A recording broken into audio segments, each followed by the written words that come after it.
जान तिरंगा है, मेरी जान तिरंगा है।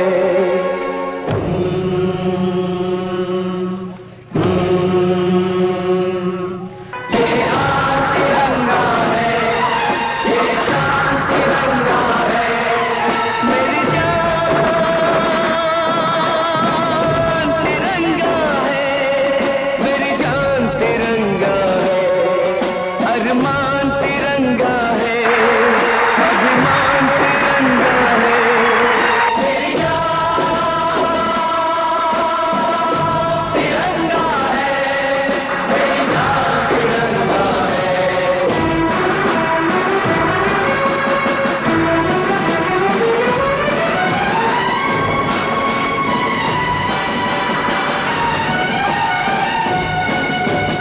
याद शहीदों की आएगी जब ये ध्वज फहराएंगे, जब ये ध्वज फहराएंगे।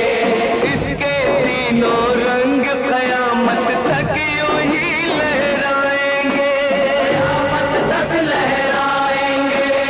आजादी जिनके दम से है उनका नाम बढ़ाएंगे, उनकी कुर्बानी को यारों हरगिज नहीं लजाएंगे, हरगिज नहीं लजाएंगे। विश्वास तिरंगा है, वरदान तिरंगा है, ये शान तिरंगा है, मेरी जान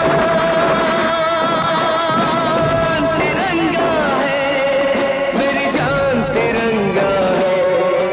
अरमान तिरंगा है, अभिमान तिरंगा है, मेरी जान तिरंगा है, मेरी जान तिरंगा है।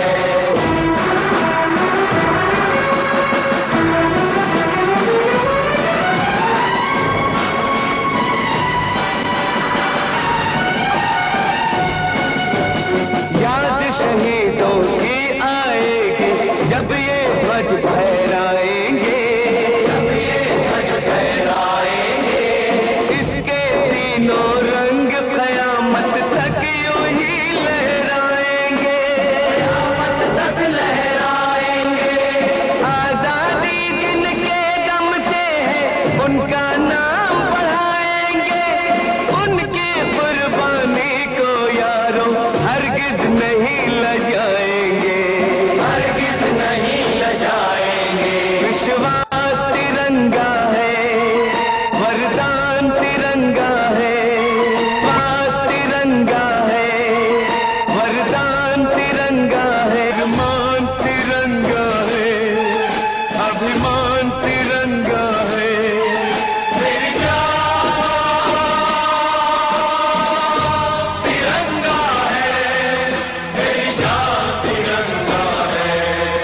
ये आन तिरंगा है, ये शान तिरंगा है।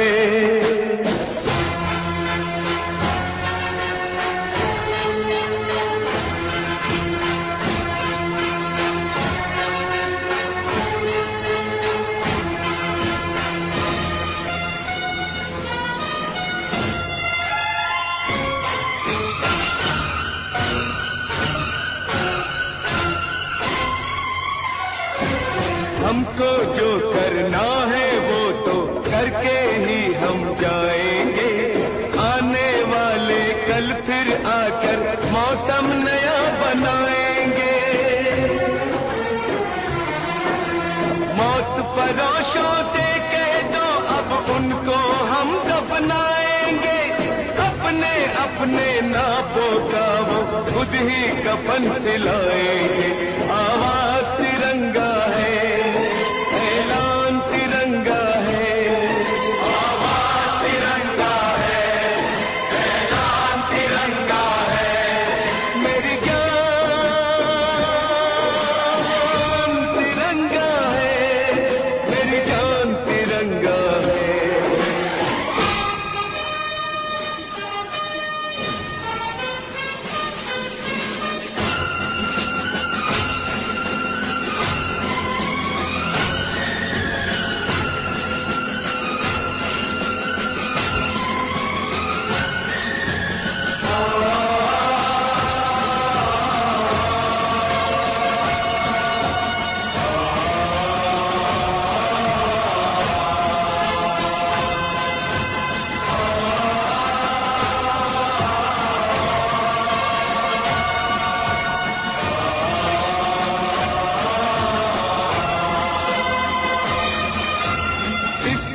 खातिर कसम है हमको अपना शीश कटा देंगे, अपना शीश कटा देंगे।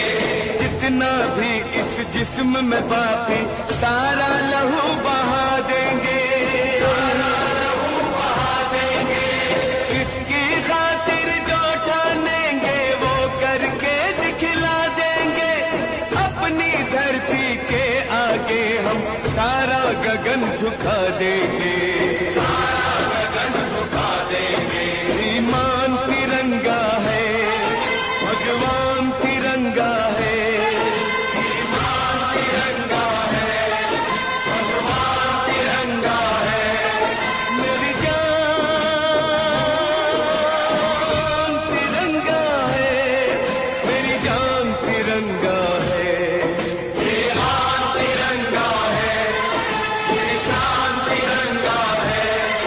मेरी जान तिरंगा है, मेरी जान तिरंगा है। अरमान तिरंगा है, अभिमान तिरंगा है। मेरी जान तिरंगा है, मेरी जान तिरंगा है। ये आन तिरंगा है, ये शान तिरंगा है।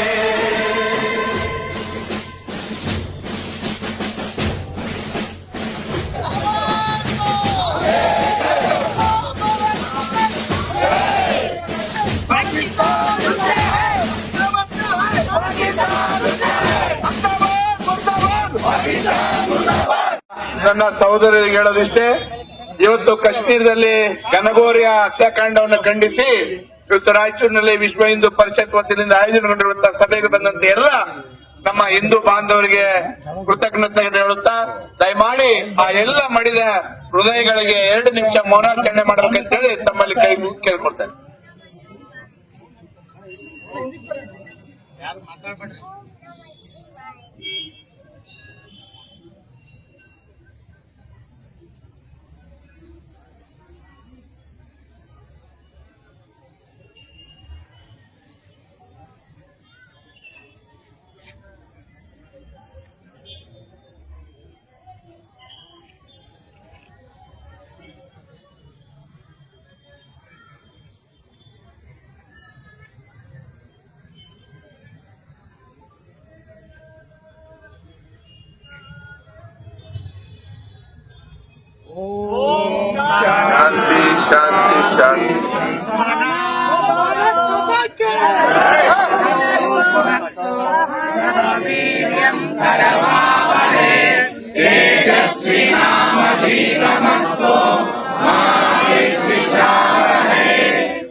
ಶಾಂತಿ ಶಾಂತಿ ಶಾಂತಿ.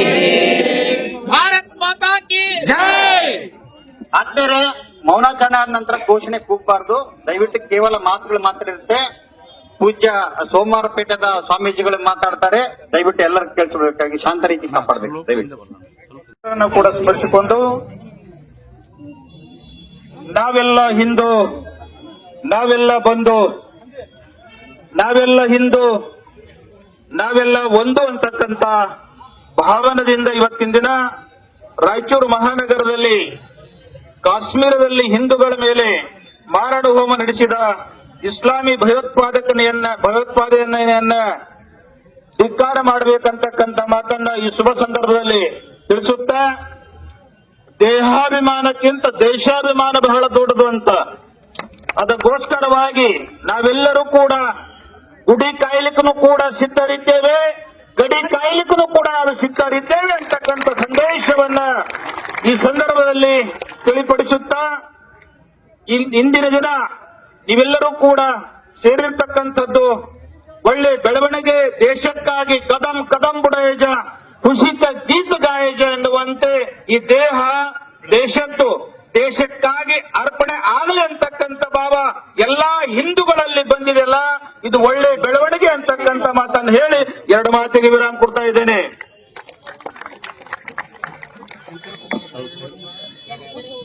ಈಗ ದಯವಿಟ್ಟು ಮುಖ್ಯ ಭಾಷಣ ಇರುತ್ತೆ. ಈಗ ಶ್ರೀಕಾಂತ್ ಅವರಿಂದ ಮಾತು. ಇವತ್ತಿನ ಯತಿದ್ವಯರ ಪಾದಗಳಿಗೆ ಭಕ್ತಿಪೂರ್ವಕವಾಗಿ ನಮಸ್ಕರಿಸುತ್ತಾ ಈ ಪ್ರತಿಭಟನೆಯಲ್ಲಿ ಪಾಲ್ಗೊಂಡಿರುವಂತಹ ಎಲ್ಲ ದೇಶಭಕ್ತ ಸಮಾಜ ನಿಷ್ಠ ದೇಶ ಪ್ರೇಮಿ ಬಂಧುಗಳೇ,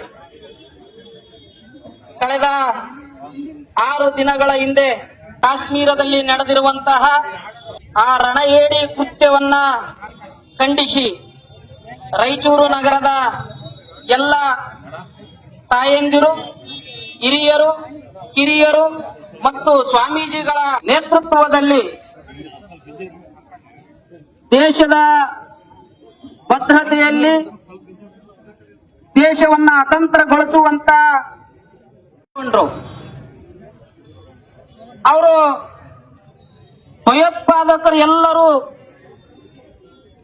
ಅಲ್ಲಿ ಸೇರಿರುವಂತಹ ಪ್ರವಾಸಕ್ಕೆ ಬಂದಿರುವಂತಹ ಸಂತೋಷವನ್ನ ಸಂಭ್ರಮವನ್ನ ಆಚರಿಸಬೇಕು ಅಂತ ಬಂದಿರುವಂತಹ ಅಲ್ಲಿಯ ಹಿಂದೂಗಳನ್ನ ನೀನು ಹಿಂದೂ ಹೌದೋ ಅಲ್ಲ ಅಂತ ತಿಳ್ಕೊಂಡು ಆ ಹಿಂದೂಗಳನ್ನ ಹತ್ಯೆ ಮಾಡುವ ಮುಖಾಂತರ ಹೆಂಡತಿಯ ಎದುರಿಗೆ ಗಂಡನನ್ನ ಪ್ಯಾಂಟ್ ಬಿಚ್ಚಿಸಿ ನೀನು ಹಿಂದೂ ಹೌದೋ ಅಲ್ಲ ಅಂತ ತಿಳ್ಕೊಂಡು ಆ ವ್ಯಕ್ತಿಯನ್ನ ಕೊಲ್ಲುವ ಮುಖಾಂತರ ಮಗಳ ಎದುರಿಗೆ ತಂದೆಯ ಗುರ್ತನ್ನ ಕೇಳಿ ಮಗಳ ಎದುರಿಗೆ ತಂದೆಯ ಹತ್ಯೆಯನ್ನ ಮಾಡಿ ಜಾತಿ ಕೇಳಿಲ್ಲ, ಪಂಥ ಕೇಳಿಲ್ಲ, ಭಾಷೆ ಕೇಳಿಲ್ಲ, ಪಂಗಡ ಕೇಳಿಲ್ಲ, ನೀನ್ ಲಿಂಗಾಯತ ಅನ್ನಿಲ್ಲ, ನೀನು ಬ್ರಾಹ್ಮಣ ಅನ್ನಿಲ್ಲ, ನೀನು ಒಕ್ಕಲಿಗ ಅನ್ನಿಲ್ಲ, ನೀನು ದಲಿತ ಅನ್ನಿಲ್ಲ, ಅವರು ಕೇಳಿ ಕೊಂದಿದ್ದು ನೀನು ಹಿಂದೂ ಹೌದೋ ಅಲ್ಲೋ, ಹಿಂದೂ ಹೌದೋ ಅಲ್ಲ ಅಂತೇಳಿ ಕೊಂದ್ರು.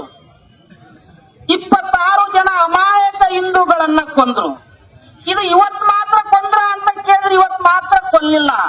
1000 ವರ್ಷದಿಂದ ಕೂಡ ಹಿಂದೂ ಹೌದೋ ಅಲ್ಲ ಅಂತೇಳಿ ನಮ್ಮ ಮೇಲೆ ದಬ್ಬಾಳಿಕೆ ಮಾಡ್ತಿದ್ದಾರೆ.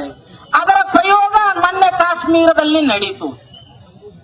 ಅದಾದ ಮೇಲೆ ಇಡೀ ದೇಶ ಜಾಗೃತಗೊಳ್ತಾ ಇದೆ. ಈ ದೇಶದ ಪ್ರಧಾನಿ ಮಂತ್ರಿಗಳು ಸೌದಿ ಅರೇಬಿಯಾದಿಂದ ಆ ವಿಷಯ ಕೇಳಿದ ತಕ್ಷಣ ಭಾರತಕ್ಕೆ ಬಂದ್ರು.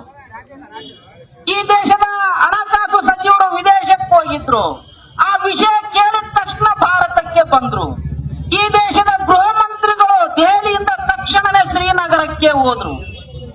ಹೋಗಿದ್ದೆ ಯಾವುದ್ರ ಸಲುವಾಗಿ?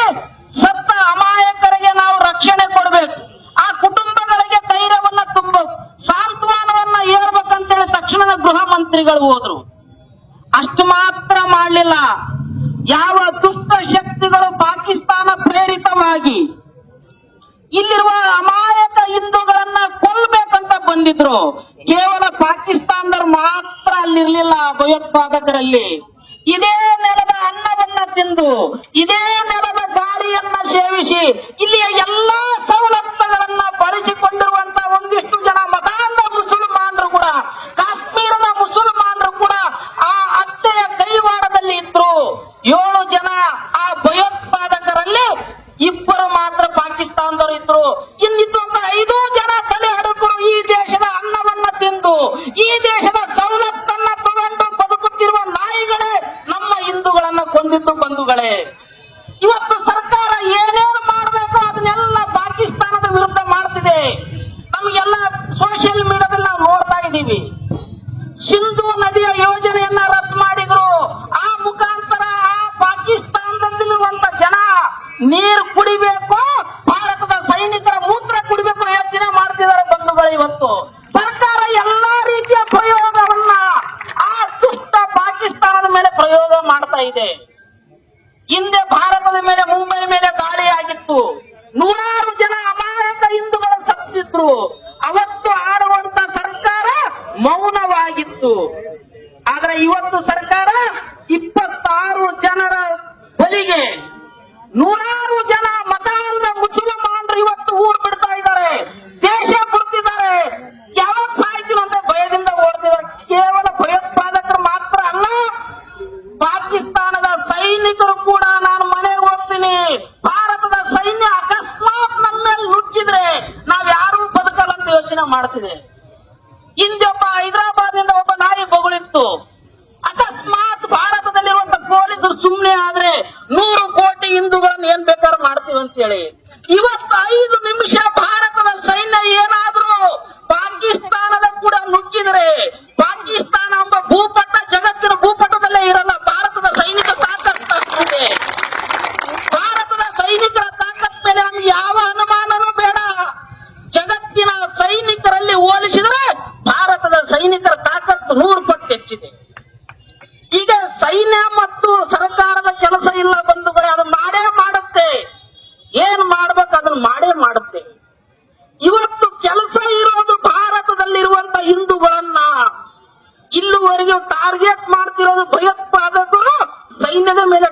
ಮಾಡ್ತಿದ್ರು.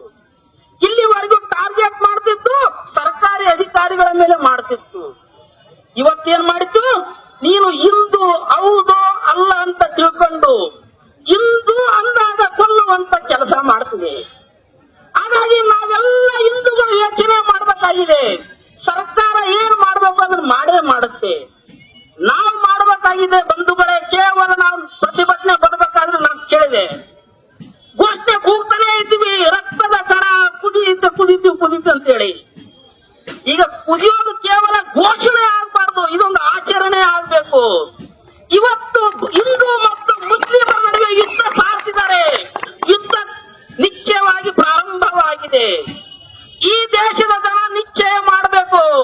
ಇವತ್ತೇನು ಹಿಂದೂ ಹೆಸರಿನಲ್ಲೇ ಹಿಂದೂಗಳನ್ನ ಕೊಂದ್ರು, ಕಂಠಘೋಷವಾಗಿ ಬಹುದೇವರ ಆರಾಧಕರನ್ನ, ವಿಗ್ರಹ ಆರಾಧಕರನ್ನ ನೀನು ಶನಿವಾರ ಹಾಕಿದೀವೋ, ಶಿವದಾರ ಹಾಕಿದೀವೋ, ವಿಭೂತಿ ಹಚ್ಚಿದೀವೋ, ನಿನ್ ಕಟ್ಟಾಗಿದೋ ಇಲ್ಲ ಅಂತೇಳಿ ಕೊಳ್ತಾ ಇದ್ದಾರೆ. ಹಾವಿನ ಮರಿಯನ್ನ, ಆ ವಿಷದ ಹಾವಿನ ಮರಿಗೆ ನಾವು ಹಾಲಾಗ್ಬಾರ್ದು ಬಂಧುಗಳೇ. ಮುಂದೊಂದು ದಿನ ದೊಡ್ಡದಾಗಿ ಅದು ಘಟಸರ್ಪವಾಗಿ ನಮ್ಮನ್ನೇ ಕೊಲ್ತೆ. ಇವತ್ತು ನಾವು ಭಾರತದಲ್ಲಿರುವಂತಹ ಮತಾಂಧ ಶಕ್ತಿಗೆ ಕೊಲ್ಲಬೇಕಾಗಿದೆ. ಯಾವ ವ್ಯಕ್ತಿಗಳು ಆ ಸಣ್ಣ ವಯಸ್ಸಿನ ಗಂಡನನ್ನ ಕಳ್ಕೊಂಡು 7 ದಿನ ಆಗಿತ್ತು ಮದುವೆಯಾಗಿ, ಸುಖ ಸಂತೋಷದ ಸಲುವಾಗಿ ಸೌಂದರ್ಯವನ್ನ ಸವಿಬೇಕು ಅಂತೇಳಿ ಆ ಕಾಶ್ಮೀರಕ್ಕೆ ಬಂದಾಗ ತನ್ನ ಗಂಡನನ್ನ ಕಳ್ಕೊಂಡ್ಲು. ಇದು ಯುದ್ಧ ಆಗ್ಬೇಕು. ನಾವೆಲ್ಲ ನೋಡ್ತಿರ್ಬೋದು ಭಾರತದಲ್ಲಿ ವಕ್ಫ್ ಬೋರ್ಡಿನ ನಂತರದಲ್ಲಿ ನಡೀತಿರುವ ಘಟನಾವಳಿಗಳು. ಪಶ್ಚಿಮ ಬಂಗಾಳದಲ್ಲಿ 400 ಕುಟುಂಬಗಳು ವಲಸೆ ಹೋದ್ರು. ಹಿಂದೂ ಅನ್ನುವ ಒಂದೇ ಕಾರಣಕ್ಕೆ ಊರು ಬಿಟ್ಟು ಹೋದ್ರು.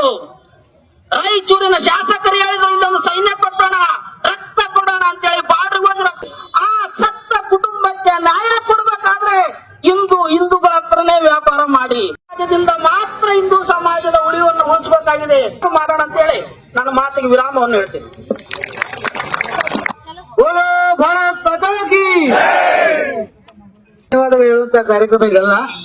ಆದ್ರಿಂದ ಮೊಟ್ಟ ಮೊದಲಿಗೆ ನಮ್ಗೆ ಎಲ್ಲ ರೀತಿಯಿಂದ ಸಹಕಾರ ನೀಡಿ ಆಶೀರ್ವಾದ ನೀಡಿದಂತಹ ಇಂದಿನ ಕಾರ್ಯಕ್ರಮಕ್ಕೆ ಭಾಗವಹಿಸಿದಂತ ಮೊಟ್ಟ ಮೊದಲನೇದಾಗಿ ಸಾವಿರ ದೇವರ ಸಂಸ್ಥಾನ ಕಿಲ್ಲರ್ ಮಠದ ಶ್ರೀ ಶ್ರೀ ಶಾಂತಮಲ್ಲ ಶಿವಾಚಾರ್ಯ ಸ್ವಾಮಿಗಳ ಪಾದಾರಗಳಲ್ಲಿ ನನ್ನ ಸಾಷ್ಟಾಂಗ ನಮಸ್ಕಾರಗಳನ್ನು ಸಲ್ಲಿಸುತ್ತಾ ಅವರಿಗೆ ನಮ್ಮ ಸಮಿತಿಯ ಪರವಾಗಿ ಅನಂತ ಸಾಷ್ಟಾಂಗ ನಮಸ್ಕಾರಗಳನ್ನು ಮತ್ತೊಮ್ಮೆ ಹೇಳಬಯಸ್ತೇನೆ. ಎಲ್ಲ ಹಿಂದೂ ಸಮಾಜವನ್ನು ಉಳಿಸುವಂತ ಕೆಲಸ ಮಾಡಿದ್ದೇವೆ ಮತ್ತು ರಾಯಚೂರಿನಲ್ಲಿ 500 ಜನರ ಒಂದು ಯುವಕರ ಒಂದು ಪಡೆ ನಾವು ತಯಾರು ಮಾಡಿ ಮುಂದಿನ ದಿನ ಯಾವುದೇ ರಕ್ತದ ಗುಂಪು ಇವತ್ತು ಸೇನೆಗಾಗಿರ್ಬೋದು ಇಲ್ಲ ಯಾರ ಸಹ ಆ ಗಡಿ ಭಾಗದ ಜನರಿಗೆ ಅವಶ್ಯಕತೆ ಬಿದ್ದಲ್ಲಿ ರಾಯಚೂರಿನಿಂದ ನಮ್ಮ ಸ್ವಂತ ಖರ್ಚಿನಲ್ಲಿ ನಾವೇ ಹೋಗಿ ಅಲ್ಲಿ ಸೇವೆ ಮಾಡುವಂತ ಕೆಲಸ ಮಾಡ್ತೀವಿ ಅಂತ ಹೇಳಿ ನಾವೆಲ್ಲ ಯುವಕರು ತೀರ್ಮಾನ ಮಾಡಿದ್ರೆ ಅದರಲ್ಲಿ ಹೆಣ್ಮಕ್ಳು ಇರ್ತಾರೆ, ಗಂಡು ಮಕ್ಕಳು ಇರ್ತಾರೆ, ಯುವಕರು ಇರ್ತಾರೆ ಅಂತ ಹೇಳಿ ಬಯಸ್ತೀವಿ.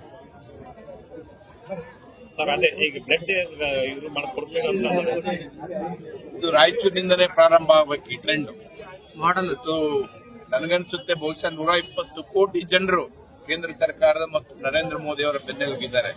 ಆದ್ರೆ ನಮ್ಮ ಮಾನ್ಯ ಮುಖ್ಯಮಂತ್ರಿಗಳು ಮಾತ್ರ ಯಾಕೋ ಒಂದು ಕಡೆ ಬೇರೆ ಕಡೆ ರಾಗ ಆಡ್ತಾ ಇದ್ದಾರೆ. ಅದು ಬಹುಶಃ ಓಟಿನ ಓಲೈಕೆ, ಓಟಿನ ರಾಜಕಾರಣ ಅಂತ ಹೇಳಿ ನಾನು ಭಾವಿಸ್ತೀನಿ. ನಾನು ನೋಡಿದೆ ASP ಅಂತ ಉನ್ನತ ಅಧಿಕಾರಿ ಇವತ್ತು ಜಿಲ್ಲೆಯ ಉನ್ನತ ಸ್ಥಾನದಲ್ಲಿರುವಂತಹ ಅಧಿಕಾರಿ ನಾರಾಯಣ ಅವರಿಗೆ ಮುಖ್ಯಮಂತ್ರಿಗಳು ಒಡೆಯಕ್ಕೆ ಹೋಗ್ತಾರೆ ಅಂದ್ರೆ ಇದು ಬಹಳ ದುರದೃಷ್ಟಕರ. ಅವರು ಎಷ್ಟು ತಮ್ಮ ಮಾನಸಿಕ ಅಸಮತೋಲನ ಕಳ್ಕೊಂಡಿದ್ದಾರೆ ಅಂತ ಹೇಳಿದ್ರೆ ಈ ಘಟನೆ ನೋಡಿ ನಾವು ಊಹೆ ಮಾಡಬಹುದು.